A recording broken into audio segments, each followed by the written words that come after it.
aí, pessoal, sejam bem-vindos a mais um episódio do Podcast Carreiras, que é o projeto, que traz a proposta da gente conversar com alguns profissionais que a gente tem aqui dentro da empresa hoje, tá? E o nosso convidado da vez é o Muricy, nosso gerente de retenção, que vai conversar um pouquinho com a gente sobre carreira profissional, sobre jornada no mercado de trabalho. Tudo bem, Muricy? Seja muito bem-vindo, é uma honra receber você aqui hoje. Obrigado, bom dia, a honra é minha. Estou muito feliz de estar aqui falando com vocês hoje. E é um prazer falar com a empresa inteira também. Para a gente começar então o nosso bate-papo, conta um pouquinho para a gente como foi o começo da sua jornada profissional. Quando você saiu lá da escola, como que você iniciou assim? Faz tempo, mas para a gente deixar assim claro. Bom, quando eu comecei a trabalhar, o primeiro emprego era banco. Diferente de hoje, que o primeiro emprego é operação, eu comecei a trabalhar em banco. Eu não trabalhava em agência, eu fui logo para a contabilidade do banco. E aí eu foi o impacto, de primeiro trabalho, ficar o dia inteiro no escritório. É difícil, muda muito a vida da gente. E aí eu fiz curso de contabilidade, fiz curso de mercado de ações, E eu fiquei acho que uns 5 anos no banco. Depois eu fui me aventurar. Aí nesse período fui fazer faculdade, então é um período que a gente tem que aproveitar a idade, porque a gente é novo, tem bastante energia nesse sentido. Então eu entrava às 7 no banco, saía às 5, às 6h30 eu estava na faculdade, saía às 11h30, chegava em casa 1h da manhã. Eu pegava 5 ônibus por dia. E a gente fala, pô, é cansativo? E não é, porque depende do teu propósito, E foi aí que eu fiz administração e começaram a abrir várias portas. Logo que eu terminei a faculdade, eu fui para a indústria, fui administrar uma fábrica de escovas de dentes, É um mundo totalmente diferente. Eu cuidava de produção, estoque, fazia tabela de preços, então nesse período eu já mexia muito com computador, então foi me abrindo um leque de opções. Também fiquei mais ou menos uns 5 anos. Foi quando eu comecei, em 96, eu entrei em telecom. Telecom é um mundo que, sei lá, é um bichinho que entra na veia da gente e não sai. Eu tô quase 30 anos em telecom, e aí eu fui para uma startup da DirecTV, que era uma TV via satélite, e eu fui para a área de marketing, eu fui ser um hunter na área de marketing, onde a gente eu ia abrir dealers e retailers. O que são isso? Em inglês é parceiros de venda e instalação e lojas, tipo lojas físicas, Casas Bahia, essas coisas todas, E eu fiquei mais ou menos 1 ano e pouco nesse processo de hunter do Brasil inteiro. Eu viajava assim, o Brasil todo, ficava a semana inteira fora, voltava só no final de semana. É uma loucura, mas é um aprendizado assim, fantástico. Logo depois eu fui para a área de planejamento, controle. Eu fazia não planejamento de operações, mas eu fazia planejamento, cálculo de remuneração de parceiros. Como eu conhecia bastante Excel, eu comecei a fazer toda essa internalização e cálculos de comissões. Mas eu fazia outros trabalhos junto com a área de treinamento, então eu já tinha uma proximidade com outras áreas. E o legal da experiência que a gente tem que ter no mercado de trabalho é sempre estar aberto e ajudando outras áreas, Isso faz com que a gente tenha outras oportunidades, E aí surgiu a oportunidade de eu ir para a área de treinamento. Eu fiz curso de formação de líderes, eu fiz curso de treinamento consultivo. Eu virei especialista em treinamento de vendas consultivas, por exemplo. E eu fui treinar todos os vendedores da DirecTV. Eu treinava, sim, o Brasil inteiro. E mais uma vez, nesse processo de treinamento também, eu tinha muito contato com a área de vendas.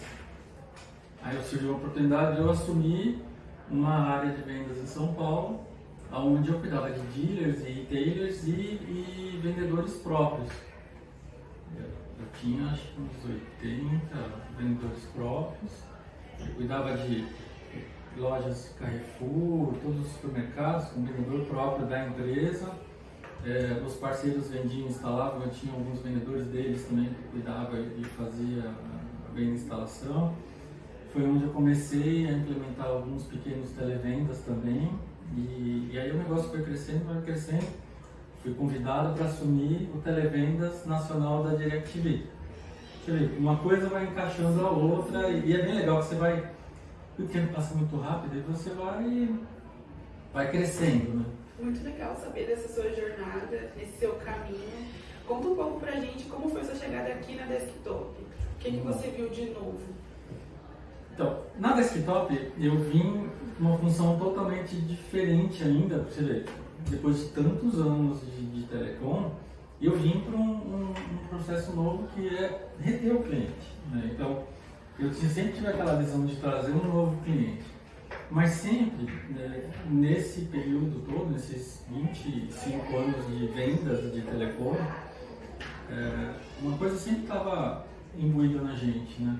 Não é vender por vender, é trazer o cliente certo para ele continuar na base de assinante. Então você tem que trazer um cliente que não vai cancelar daqui 1, 2, 3 meses, né? Tem que trazer o cliente que paga a mensalidade recorrente, que traga rentabilidade para a empresa. Sem cliente não existe empresa, né? Então, eu vim para cá com esse desafio de entender qual é a jornada, como é que foi a jornada desse cliente até chegar na retenção, né? Eu sempre falo aqui, para o cliente solicitar um cancelamento, são 2 tipos de cliente. O que está com problema, algum N tipo de problemas, mas ele vai entrar para a gente, ou o cara que quer preço. Quando o cara quer só preço, você tenta ajustar o preço para ele, e isso é recorrente, concorrente também vai atacar esse cara, mas via de regra eu acho que é um pouco mais tranquilo de você reter. Agora, esse cara que vem com uma série de problemas e dificuldades, né, você tem que primeiro ouvir, né? Eu sempre falo para todo mundo, né? Nós temos 2 ouvidos, 2 olhos e uma boca. Ouça mais, veja mais e fale o necessário. Então, não é só escutar, é ouvir. Qual que é o seu problema? Me fala um pouco mais, qual a sua dificuldade. E aí tem que ser aquele lado psicológico, né? O cara está muito estressado, deixa ele esvaziar. Às vezes ele precisa falar tudo que ele tem para falar ali. Esvaziou? Ótimo. Vamos encontrar uma solução? Vamos ver o que a gente pode fazer? Eu preciso mandar um técnico para sua casa, é um boleto que tem que ajustar, vamos reduzir sua fatura aqui para poder ajustar e a gente manda o técnico e volta. Então, a grande dificuldade é revender para esse cliente, né? É uma revenda e pedir para ele uma oportunidade para continuar. Eu ouço isso bastante na operação, né? Nós ficamos próximos e é sempre um atendimento diferenciado, né? Sempre tem aquele operador que vai atender o cliente de uma forma diferenciada. É um cliente que, sei lá, está precisando de um valor mais baixo no plano, ou ele passa por muita visita técnica, e é sempre um atendimento diferenciado. A gente consegue ouvir sempre uma abordagem diferenciada com os clientes. Eu acho isso muito interessante. E precisa ser humano, né? O cliente, ele liga, às vezes ele, quando o WhatsApp, por exemplo, né? Ele acha que está falando com uma máquina. Não, mas tem um humano ali atrás. E a gente consegue hoje mandar mensagem. Então, quando você humaniza mais, você quebra um pouco essa barreira, né? E aí o nosso maior desafio é fazer com que o operador entenda e use bastante empatia, que isso está ligado à venda consultiva, mas a retenção tem que ser consultiva da mesma maneira, que ele realmente entenda o problema do cliente. Se põe no lugar do cliente, você como atendente, a gente como cliente, a gente é cliente em outra operação. Como é que eu quero ser atendido?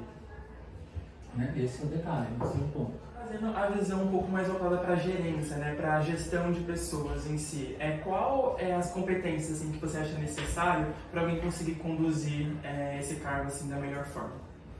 Então, eu sempre falo, né, o seguinte, para você gerir pessoas, né? E você tem que usar a empatia, entender as pessoas, resiliência, né? Tem que ser resiliente, tem que ser persistente.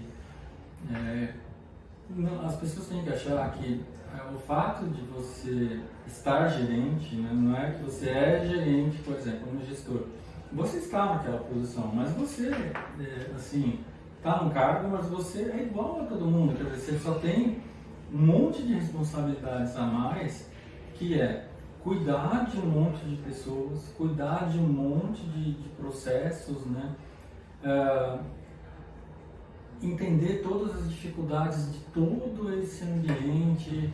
Você tem que ter a parte analítica de todos os processos, estudar os números, conhecer produto, entender quais as necessidades da operação, fazer campanhas. Então, você tem uma série de coisas que você tem que estar englobado para poder fazer a gestão. E aí você tem aquela coisa, você tem toda a operação e você tem toda a direção que está te cobrando de uma série de coisas. Então, muitas vezes algumas decisões são, que a gente chama top-down, e você tem que trazer para a operação. Então, tem que estar sentado, né, e dirigir, né, ensinar, conduzir as pessoas. Acho que esse é o ponto principal.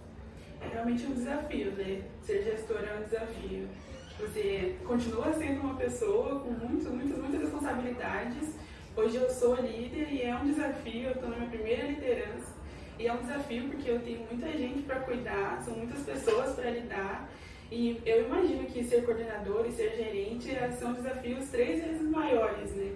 Porque você tem que lidar com a sua equipe e com uma equipe maior que está acima de você, né? Imagino, deve ser muito complicado. E todo mundo te cobra. E aí você tem que entender também que você tem as cobranças em casa, você tem família, você tem tudo isso. Então, e o mais legal, né? E o mais importante, que eu diria, você cuida da sua família. E você cuidando das pessoas, está cuidando de um monte de família também. Então, sim, você é responsável por tudo isso, né? Acho que é legal. Você tem gente muito novinha, então você tem que... quais são as suas expectativas, né? Assim, para crescer? Então, ajudar, conduzir, mostrar o melhor caminho.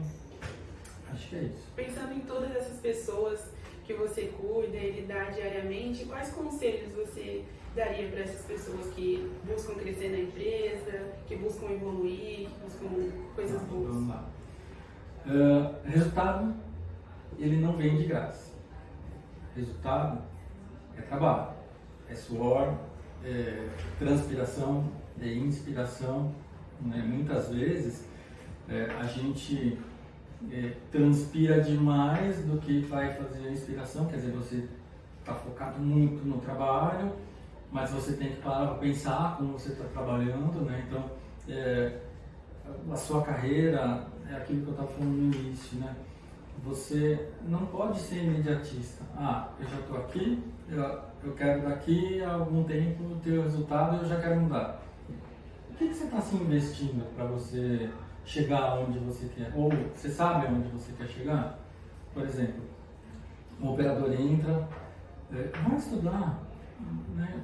Vai fazer uma faculdade, vai se desenvolver, vai fazer um Excel que as empresas usam muito, Word, Power BI, PowerPoint, vai estudar, né? Faça a faculdade, se desenvolva e aí sim você começa a abrir novas portas para o seu futuro, né? Então estude, frustrações o tempo todo a gente passa e aprender a lidar com as frustrações é o que faz crescer e sempre se desafiar. O caminho é esse. Bom, a gente vai chegando ao fim de mais um episódio e a gente gostaria de te agradecer por ter aceito o nosso convite, por compartilhar mais da sua história, compartilhar mais da sua jornada. Vai ser importante para todo mundo que vai te ouvir conhecer esse seu outro lado, não é só chegar e sentar lá na sua sala, na sua mesa e depois ir embora. Existe uma história por trás, você passou por muita coisa até chegar onde você está e eu espero que você evolua ainda mais. Chegamos ao fim de mais um episódio do podcast Carreiras. Quem gostou, compartilha, curte, vai ser muito bom para o nosso feedback. Tchau, tchau, gente. Tchau, tchau, pessoal. Tchau, obrigado, pessoal.